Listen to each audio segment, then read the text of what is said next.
ቁርአን የአላህ ቃል ከእርሱ የሆነ መጽሐፍ ነው ተብሎም ይታመናል። ይህ መጽሐፍም ከአምላክ መውረዱን ይናገራል። በምዕራፍ 2 ቁጥር 2 ላይ ይህ መጽሐፍ ከአላህ ለመሆኑ ጥርጥር የለበትም፣ ለፈራህያን መሪ ነው ይላል። በሱራ 26 ቁጥር 192 እርሱም ቁርአን በእርግጥ ከዓለማት ጌታ የተወረደ ነው ይላል። ታዲያ ይህ መጽሐፍ ከአምላክ ወይም ከአላህ ለመሆኑ አምላክ የተባለው እዚህ ጋር የዓለማት ፈጣሪ ለመሆኑ ምን አይነት ማስረጃዎችን አቀረበልን? ምን ሰጠን? ግን ወደዚህ ሐሳብ ከመግባታችን በፊት ሙስሊም ያልሆናችሁ አካላቶች እስኪ አንድ ጥያቄ ልጠይቃችሁ። ይህ መጽሐፍ ከዓለማት ጌታ ከዓለማት ፈጣሪ ቢሆን እናንተ ትቀበሉታላችሁ? አላህም በተመሳሳይ ይህንኑ ጥያቄ ያቀርብላችኋል። በምዕራፍ 41 ቁጥር 52 በላቸው ንገሩኝ፣ ቁርአኑ ከአላህ ዘንድ ቢሆን ከዚያም በእርሱ ብትክዱ ከእውነት በራቀ ጭቅጭቅ ላይ ከሆነ ሰው ይበልጥ የተሳሳተ ማን ነው ይላል። ታዲያ ቁርአን ከአላህ ዘንድ ቢሆን እናንተ ከነዚህ አካላቶች ውስጥ ትሆናላችሁ ነው ወይስ ከአምላክ ዘንድ የሆነውን መጽሐፍ ትቀበላላችሁ? ይህንን ጥያቄ ለነፍሳችሁ እንድትመልሱ ለእናንተ ተውኩላችሁ። ታዲያ ይሄ አምላክ ከሱ ዘንድ መሆኑን ቁርአን ምን አይነት ምልክቶችን ሰጠን? እንዴትስ እንድናምነው አደረገን? እኔ አምላክ ነኝ ያለውስ የዓለማት ፈጣሪ መሆኑን በምን አሳወቀን? በምዕራፍ 41 ቁጥር 53 ላይ እርሱም ቁርአን እውነት መሆኑ ለእነርሱ እስከሚገለጽላቸው ድረስ በአጽናፎቹ ውስጥና በነፍሶቻቸውም ውስጥ ያሉትን ተአምራቶቻችንን በእርግጥ እናሳያቸዋለን ይላል። ጌታህም እርሱ በነገሩ ሁሉ ላይ አዋቂ መሆኑ አይበቃቸውምን ይላል። ታዲያ አምላካችን አላህ ሱብሓነሁ ወተዓላ ይህንን መጽሐፍ የዓለማት ፈጣሪ የሆንኩት ከኔን የወረደ እውነት መሆኑን እንድታውቁ ግን በአጽናፈ ዓለሙ እንዲሁም በነፍሶቻችሁ መካከል ያሉትን ተአምራቶቻችንን እናሳያችኋለን ይለናል። አስቡ፣ ቁጥር 54ኛው ላይ ያስቀመጠው ነገር እጅግ በጣም የሚገርም ነው።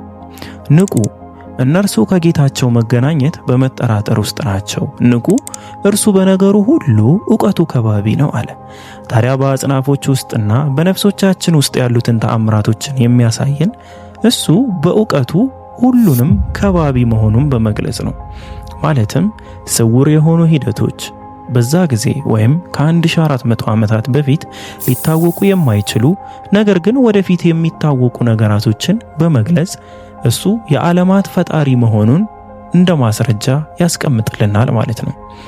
ስለዚህ አላህ በአጽናፎችና በነፍሶቻችን መካከል ያሉትን ተአምራቶች የሚያሳየን ቁርአን ከእርሱ ዘንድ መሆኑንና እውነት መሆኑን እንድናውቅ ነው ማለት ነው።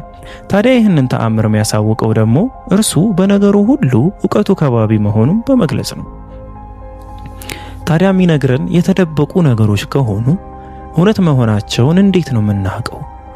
ለዚህም ምላሹን ሰጥቶናል። በሱረቱ ነምል ምዕራፍ 27 ቁጥር 93 ላይ ምስጋናም ለአላህ ነው፣ ተአምራቶቹን ወደፊት ያሳያችኋል፣ ታውቁትም አላችሁ በላቸው፣ ጌታህም ከምትሰሩት ሁሉ ዘንጊ አይደለም ይላል። እንግዲህ የሚገልጽልንን በዕውቀቱ መሰረት የተደበቁ ነገሮችን የሚገልጽልንን የምናውቀው ወደፊት ነው ማለት ነው። እነዚህ ወደፊት የምናውቃቸው ተአምራቶች አምላካችን መሆኑን እንድናውቀው ይረዳናል ማለት ነው። በአጽናፈ ዓለም ውስጥ የኛ ፕላኔትም ትካተታለች። ታዲያ በአጽናፈ ዓለም ውስጥ ብዙ እንግዳ ነገሮችና ግልጽ ሆነው ያልታወቁ ኃይሎች አሉ። እነዛን ግልጽ ያልሆኑ ኃይሎች ዳርክ ማተር፣ ዳርክ ኢነርጂ እየተባሉ ይገለጻሉ። ያው ዳርክ የሚለው ስያሜ የሚሰጣቸው ስለማይታወቁት ነው። ዳርክ ኢነርጂ አጽናፈ ዓለሙ እየሰፋ እንዲሄድ የሚያደርገው ስውር ኃይል ነው። አጽናፈ ዓለም በፍጥነት እየተለጠጠና እየሰፋ መሆኑ ለመጀመሪያ ጊዜ የታወቀው በ1929 ኤድዊን ሃብል በተባለ ሳይንቲስት ሲሆን ስለ ዳርክ ኢነርጂ የተገለጸው ደግሞ በ1998 ዓመተ ልደት ነው። ይህንን በአጽናፈ ዓለም ውስጥ የሚካሄደውን የመለጠጥ ሚስጥር አላህ Subhanahu Wa Ta'ala አምላክነቱን እንድንረዳው ከ1400 ዓመታት በፊት በአንድ በረሃ ላይ በሚኖር እረኛ በነበረ ከዛም ደግሞ ነጋዴ ሆኖ ባሳለፈ ሰው አስትሮኖመር ያልነበረ ሳይንቲስት ያልነበረ ፈላስፋ ካልነበረ ሰው ባወረደው መጽሐፍ ላይ ያስቀምጥልናል። እንደዚህ ይላል በሱረቱ ዳሪያት ምዕራፍ 51 ቁጥር 47 ወሰማአ በነይናሃ ቢአይዲን ወኢና ለሙሲዑን ይላል። And the heaven we constructed with strength and indeed we are its expander ሰማይንም በኃይል ገነባናት እኛም በእርግጥ እርሷን በማስፋት ላይ ቻዮች ነን ይላል። አላህ Subhanahu Wa Ta'ala አጽናፈ ዓለሙ ወይም ዩኒቨርስ እየተለጠጠ እንደሚሄድ ከ1400 ዓመታት በፊት አስቀድሞ ነግሮናል። ይህንን ነገር ግን ከ100 ዓመት በፊት በ1929 ላይ ኤድዊን ሃብል የተባለ ሳይንቲስት አረጋግጦት እናያለን። የመጀመሪያው ገለጻ ጋር በተገናኘ በዚህ መንገድ ያስቀምጠዋል። ታዲያ ስለ አጽናፈ ሰማይ በዚህ ደረጃ ካወራ በአጽናፈ ሰማይ ውስጥ ካሉ ፍጥረታት ውስጥ ደግሞ ፀሐይና ጨረቃ ይካተቱበታል። ስለ ፀሐይና ጨረቃ እሱ መፍጠሩን እንድናውቅ ምን አሳየን? ምን አይነት ምልክቶችን ሰጠን?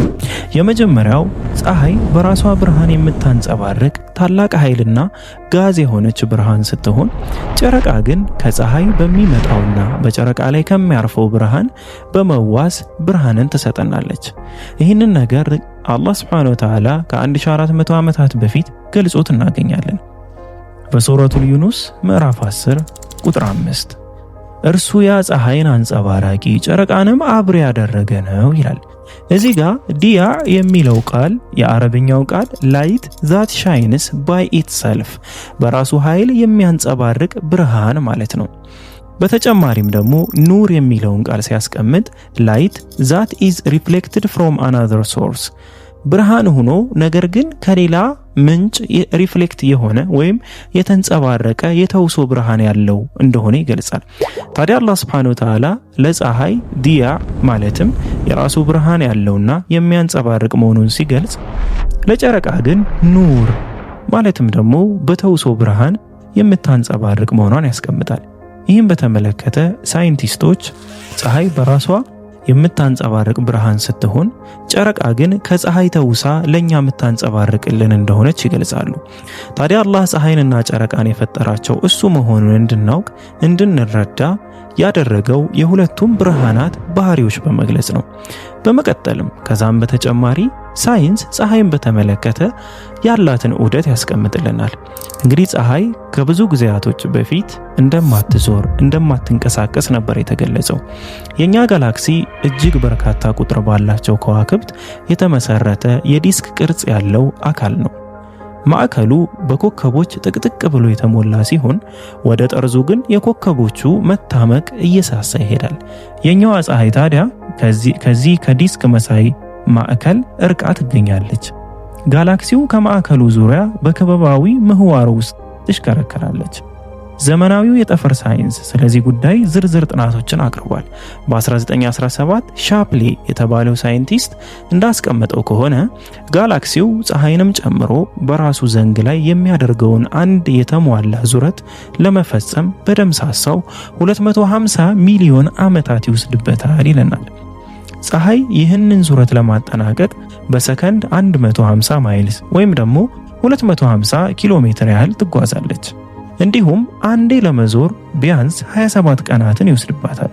ወይም በ27 ቀን ውስጥ አንድ ጊዜ ብቻ በዘንጓ ላይ ትዞራለች። ታዲያ አላህ Subhanahu Wa Ta'ala በቁርአኑ ስለዚህ ክስተት ሲያስቀምጥ በሱረቱል አንቢያ ምዕራፍ 21 ቁጥር 33 ላይ እርሱም ሌሊትንና ቀንን ፀሐይንና ጨረቃንም የፈጠረ ነው፣ ሁሉም በፈለካቸው ወይም በምህዋሮቻቸው ውስጥ ይዋኛሉ ይሽከረከራሉ ይለናል። በዚህ አንቀጽ መሰረት ሁሉም በተወሰነላቸው ኦርቢት ላይ እንደሚዋኙ ወይም እንደሚንቀሳቀሱ እንደሚዞሩ ያሳያል። ታዲያ አሁን በጣም በቅርብ የታወቀውን ነገር እሱ ለመፍጠሩ እንደ ማስረጃ ሲያስቀምጥ እናያለን። ከ1400 ዓመታት በፊት ይህንን ሚስጥር አሁንም ለአንድ በልጅነቱ እረኛ ለነበረ ከዛም ነጋዴ ለነበረ ሳይንቲስትም ፈላስፋም ላልነበረ አካል ባወረደው መጽሐፍ ላይ ያስቀምጥልናል። ሱረቱን ነምል ምዕራፍ 27 ቁጥር 93 ምስጋናም ለአላህ ነው፣ ተአምራቶቹን ወደፊት ያሳያቸዋል፣ ታውቁትም አላችሁ በላቸው፣ ጌታህም ከምትሰሩት ሁሉ ዘንጊ አይደለም። እናንተ ግን የትኛውን አምላክ ነው የምታመልኩት? ዓለማትን የፈጠረውን ወይንስ በሰዎች አእምሮ የተፈጠረውን? አላህ ምድርን ለመፍጠሩስ ምን ማስረጃ ሰጠን? ተራራዎች፣ ደመናዎች፣ የውሃ ዑደት፣ ውቅያኖሶች፣ የምድር ክፍል የሆኑት አካላትን ለመፍጠሩ ምን ሚስጥር ነገረን? ያ ሚስጥር ወደፊት ታውቁታላችሁ የሚላቸው ሚስጥሮች ውስጥ ይህችን ምድር ላይ ያሉ አካላቶችን ለመፍጠሩ ምን ማስረጃዎችን አሳየን? ለዛሬ እንዳይበዛባችሁ በዚህ እናቆማለን። ሻሎም። ለቻናሉ አዲስ የሆናችሁ ሰዎች ሰብስክራይብ አድርጉ፣ ላይክ፣ ሼር አድርጉ። ያው ዳዕዋውን አግዙት ማለታችን ነው።